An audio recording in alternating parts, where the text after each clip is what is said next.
केशवा, आजच्या दिवशी मी अर्थ सराने तुला हाक दिली, याला कारण वेगळं. पण आता मला एवढंच सांग, तू मला आशीर्वादही देण्यासाठी तयार झाली, पण यावेळी तुझ्या नेत्रात ओलावा का? अगं का रडते केशवा? अगं आजपर्यंत जे सर्वस्व युद्ध झालं, 15 दिवस संपले गेले, पण विजयश्री संपादन कुणाला झाले असेल तर पांडवांना झाले, तुझ्या पुत्राने झाले. मग असं असताना हे रडवायचं सर्वस्व का? केशवा, माझ्या दुःखाचं कारण. काही माणसं अशी असतात, सुख आलं तरी रडतात आणि दुःख आलं तरी रडतात. त्यातलं तुझं झालंय. म्हणजे ती मुलगी रडते. हो, याला महत्व तेवढंच आहे. अगदी खरं आहे. नाही रे. अगं वास्तविक तुझ्या नेत्रात आनंद असतो. अगं बाई, अगं नेमकं काय झालंय? केशवा, केशवा, तुझ्याशिवाय माझं दुःख पुढे जीवनात नाही. दुःख? तुला काय वाटतं? कौरव पांडवांच्या युद्धात यशाची प्राप्ती होते की मला त्याचा आनंद मी साजरा करते. हा, मला तरी वाटते हे आनंद असतंय, हा नेत्रात ओलावा दिसतोय. कौरव पांडवांच्या युद्धात यशाची प्राप्ती पाहणार होते, याला कारण कोण हे मला सांगलं पाहिजे. हा, अगं 10 दिवस भीष्माचार्याने युद्ध केलं, 5 दिवस द्रोणाचार्याचे झाले, आणि असं असताना आनंद कोणाला हवा असेल तर तुम्हाला, अमावास्येची काळोखी रात्र कोणाच्या जीवनात असेल तर कौरवेश्वराच्या, आणि पांडवांच्या जीवनात लख्ख प्रकाश पडले. मग असं असताना दुःख करण्याचं कारणच नाही. केशवा, तेच तर दुःखाचं कारण आहे. तेच हो, असं कोण होतं? केशवा, पांडवांना यशाची प्राप्ती होते, याला कारण तोच आहेस रे. तुझ्या कृपेनं पांडवांना यश प्राप्त होते हे कोणी नाकारू शकत नाही. पण केशवा, कौरव पांडवांच्या युद्धाला 15 दिवस बोलता बोलता निघून गेले. हो, उद्या उजाडाला 16वा दिवस आहे, आणि तो सुद्धा दिवस विजयश्री संपादन होईल ती पांडव नाही. उद्या होणारे युद्ध ते युद्ध प्रसंगी यशाची प्राप्ती कोणाला होईल याही पेक्षा उद्याचं होणारे युद्ध हे पुन्हा कौरव पांडवांचं. अगं हा आलं लक्षात. उद्याचा 16वा दिवस आहे, आणि या 16व्या दिवशीचा सेनापती मग कोणाला दिला असेल तर कर्णाला दिलाय. कर्णाचं पांडवांचं युद्ध होणार आहे. हो, कौरवांच्या वतीनं सरसेनापतीचा अधिकार वाट करण्याला स्वीकारले नाही तसं व्हायला नको. तसं झालं तर उद्याचा तो परिणाम आम्हालाच भोगावा लागेल. मला एवढंच सांगायचंय, तू म्हणतेस कौरवांच्या बाजूनं हा कर्ण आहे. अगं ज्याप्रमाणे भीष्म द्रोण युद्ध करण्यासाठी तयार झाले, पण असं असताना विजयश्री संपादन झाली, तुला कुठं तरी पण वाटतंय कर्ण जरी असता असेल, मला वाटतं शत्रू जरी असता असेल, तरी सत्य जाणणं प्रत्येकाचं काम आहे. केशवा, असाही प्रश्न नाही. केशवा, तुला काय माहित आहे आणि काय माहित नाही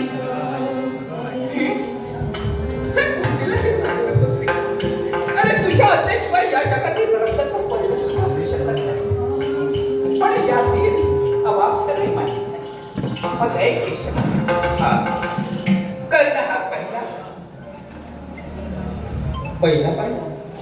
तू कसं? माझे जन्मदाते पिता शिवसेन महाराज, त्यांच्या सहवासात मी लहानाची मोठी. पण कोणती गोष्ट महाराजांना मला देऊ केली. ज्या दिवशी माझा त्यांनी स्वीकार केला त्यांची मी मानस करण्याची, त्यांच्या सहवासात मी माझं जीवन घडवत असताना एक दिवस माझ्या पिताची मी महायज्ञ आरंभिला. या विश्वात त्याला काहीतरी मोठं करायचं होतं. त्या यज्ञ प्रसंगी दुर्वास महामुनीचा आगमन झाले. दुर्वास महामुनीची सेवा करणं तेवढी साधी सोपी गोष्ट नाही. सेवा करत असताना तीळ मात्र जर अपराध एखाद्या व्यक्तीकडून झाला तर त्या व्यक्तीला प्रायश्चित्त द्यायला सुद्धा ते मागे पुढे पाहायचे नाही. व दिवस महाराजांना वाटलं गुरुदेवांची इच्छा झाली आपली सेवा कोणीतरी करावी. आपल्या कलेने जर ते पुण्य मिळविलं तर ते श्रेय आपल्या बुद्धीला मिळेल म्हणून आपले विचार माझ्या समोर मांडले. आणि केशवा मी त्या गोष्टीला आनंदाने सहमत झालेली आहे. दुर्वास महामुनीची सेवा करण्यात दिवसामधून दिवस टोचत मी केल्या सेवेवर दुर्वास महामुनी प्रसन्न झाले, संतुष्ट झाले आणि त्यांनी मला सांगितलं, बुद्धी पृथे मी तुझ्यावर प्रसन्न आहे.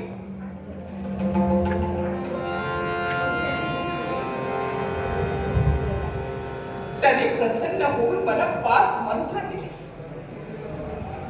आणि मंत्र बहाल करत असताना त्यांनी आपले विचार माझ्या समोर मांडले. पृथे जेव्हा तुला इच्छा निर्माण होते तेव्हा 5 मंत्रातील कोणत्याही मंत्राचा पठण केल्यानंतर तुझी इच्छा पूर्ण होते. केशवा माझं बालपण होतं रे. एवढी गोष्ट सांगितल्यानंतर माझ्या बालमनावर एवढे आघात झाले, माझ्यानं राहवलं नाही. मला सुद्धा कुतूहल निर्माण झालं. आणि एक दिवस प्रातःकाळची वेळ,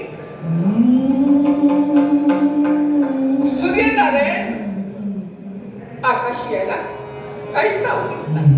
मी संध्यात गेली. केशवा त्या 5 मंत्रातील तो एक मंत्र म्हणजे सूर्यमंत्र. सूर्यमंत्र त्या सूर्यमंत्राचं मी जप केला आणि काही झालं कोणाला माहिती. सूर्यमंत्राचं जप करताच एक माझ्या डोळ्यासमोर लख्ख प्रकाश पडला, पण त्यानंतर काय घडलं मला माहित नाही.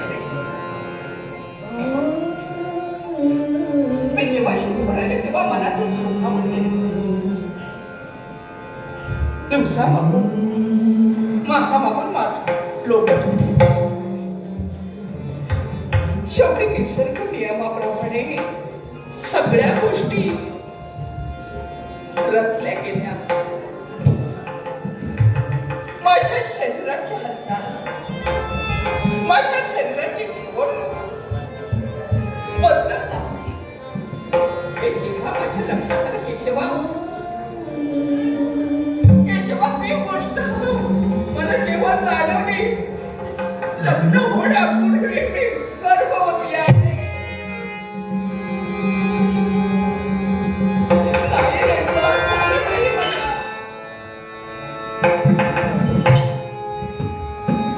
जगन्नाथ जगदंबा माझ्या डोळ्यासमोर अनेक प्रश्न सतत लागले होते.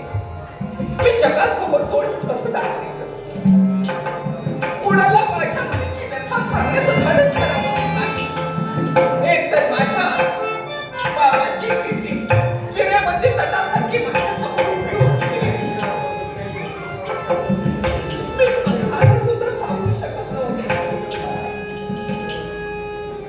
आणि तो दिवस आला. 9 मास पूर्ण होताच मी एका अपत्याला जन्माला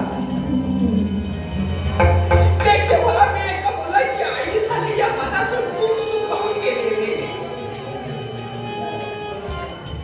मला वाटलं या जगातील प्रत्येक स्त्रीला खऱ्या सुखाची प्राप्ती होते ती याच समय. इतर स्त्रियांप्रमाणे मलाही आनंद झाला. मी एका मुलाची आई झाले. आई म्हणून या जगात एवढ्यासाठी संधी मिळेल. पण नाही रे, निर्माण झालेला तो आनंद तिथेच फिरून गेला.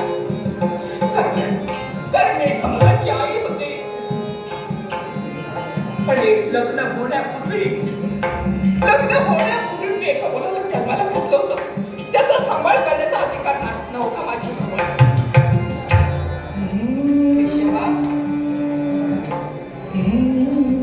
तो विचार मनात असताना एक दिवस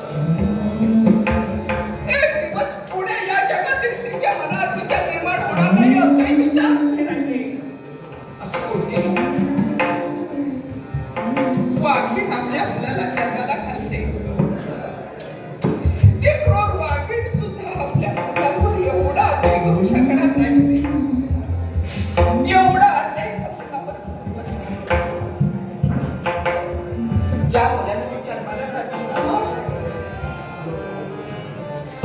सर्वांच्या प्रतिष्ठेसाठी मी दाशीचं सहाय्य घेतलं